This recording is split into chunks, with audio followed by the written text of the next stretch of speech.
अस्सलाम वालेकुम। आज हम बात करेंगे धोखे के 27 एपिसोड के बारे में। तो वीडियो शुरू करने से पहले हमारे चैनल को सब्सक्राइब कर लीजिए अगर अभी तक आपने नहीं किया, ताकि हमारी हर न्यू वीडियो आप तक पहुंच सके।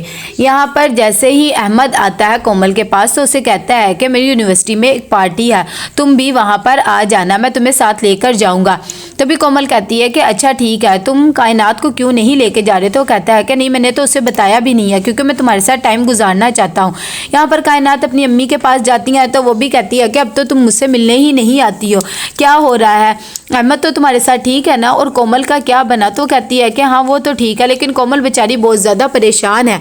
थोड़ी देर में वहाँ पर कामी भी आ जाता है। वो कहता है कि वैसे भी हादी एक बहुत ही अच्छा लड़का है और मेरे ख्याल से तो वो हमारे लिए एक मोहसिन बनकर ही आया था। कायनात कहती है कि हाँ ये बात तो ठीक है, लेकिन मुझे तो सिर्फ कोमल का होता है कि उसके लिए बहुत मसला बनता जा रहा है।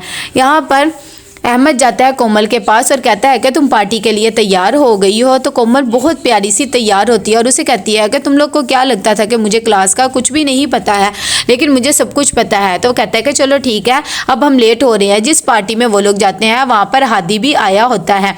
जब कोमल उसे देखती है तो हैरान सी हो जाती है कि इतनी देर में अहमद आता है और आकर नताशा से कहता है कि मैंने आपको बिजनेस का प्रपोजल भेजा था लेकिन आपने जवाब नहीं दिया। वो कहती है कि आपने मुझे भेजा होगा लेकिन मैंने देखा नहीं, आप कोई भी बात करनी हो तो प्लीज़ हादी से कर लिया करें। तो वो भी खामोश हो जाता है कि इतनी देर में ऑफिस में भी कामी आ जाता है हादी से मिलने के लिए और उसे कहता है कि मेरा बिजनेस अब ठीक चल रहा है और ये सब कुछ आपकी मेहरबानी की वजह से है। हादी कहता है कि ऐसी बात नहीं है, और सुनाओ घर में सब ठीक ठाक है ना? तो कहता है कि हाँ बिल्कुल ठीक है, आप तो हमारे लिए एक मोहसिन है। साथ ही वो उसकी बॉस को भी बताता है। जब उन्हें ये बात पता लगती है तो वो भी खुश हो जाती है और कहती है कि मैं तो खुद हादी के लिए कुछ भी कर सकती हूँ, और ऐसे करें आप हमारे ऑफिस में भी खाना वगैरह डिलीवर कर दिया करें। तो वो कहता है कि ठीक है। जैसे ही वो जाता है तो हादी कहता है कि तुम ये सब कुछ क्या कर रही हो? तो कहती है कि चलो ठीक है, बाहर कॉफ़ी पीने चलते हैं। हादी कहता है कि तुम्हारी वजह से मेरा बिल्कुल भी काम में दिल नहीं लग रहा।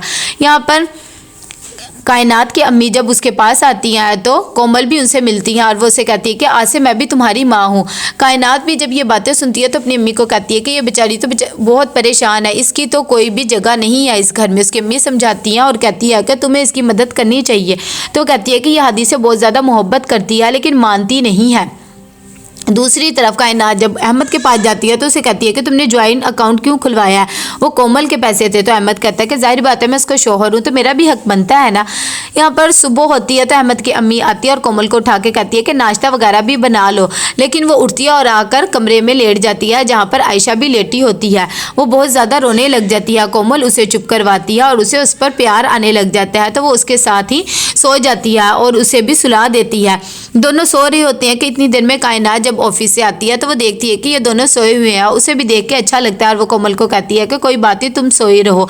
यहाँ पर कोमल बाहर आती है और आकर नूर से कहती है कि ये क्या कर रही है? तो कहती है कि मैं कपड़े प्रेस कर रही हूँ। दूसरी तरफ अगली सुबह जैसे ही कायनात चली जाती है ऑफिस तो कोमल कमरे में आती है। वो देखती है आयशा को बहुत तेज़ बुखार होता है। वो अहमद की अम्मी को बुलाती है तो वो कहती है कि भाई उसकी माँ को बताओ, उससे ही पूछो क्योंकि हमें तो पता नहीं है इसका, बाद में हमें ना कहे कि कुछ हो गया है।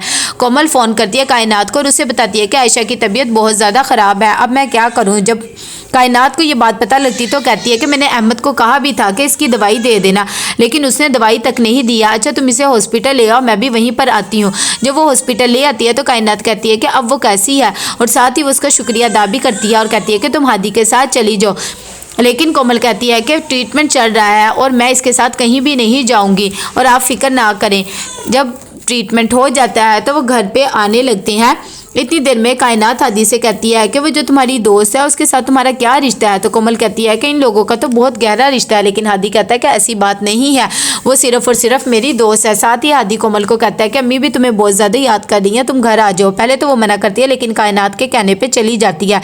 जब घर जाती है तो उसकी ताई और अरसला उसे देखकर बहुत ज़्यादा खुश हो जाती है। साथ ही हादी उससे उसके पैसों के बारे में पूछता है कि वो कहाँ पर है, क्योंकि उसे पता लगता है अहमद यूरोप गया हुआ है, लेकिन कोमल नहीं बताती। अगली सुबह जब हादी ऑफिस जाता है तो कायनात उसे कहती है कि क्या तुम कोमल से मोहब्बत करते हो? जब ये बात हादी सुनता है तो वो एकदम हक्का बक्का सा रह जाता है और उसे कहता है कि ऐसी बात तो नहीं है, लेकिन वो कहती है कि मुझे पता है ये सच है। घर आकर वो यही बात कोमल से भी कहती है कि तुम हादी से मोहब्बत करती हो तो उसके साथ क्यों नहीं रह लेती हो। कोमल कहती है कि ऐसी बात नहीं है और आपको क्यों लगता है।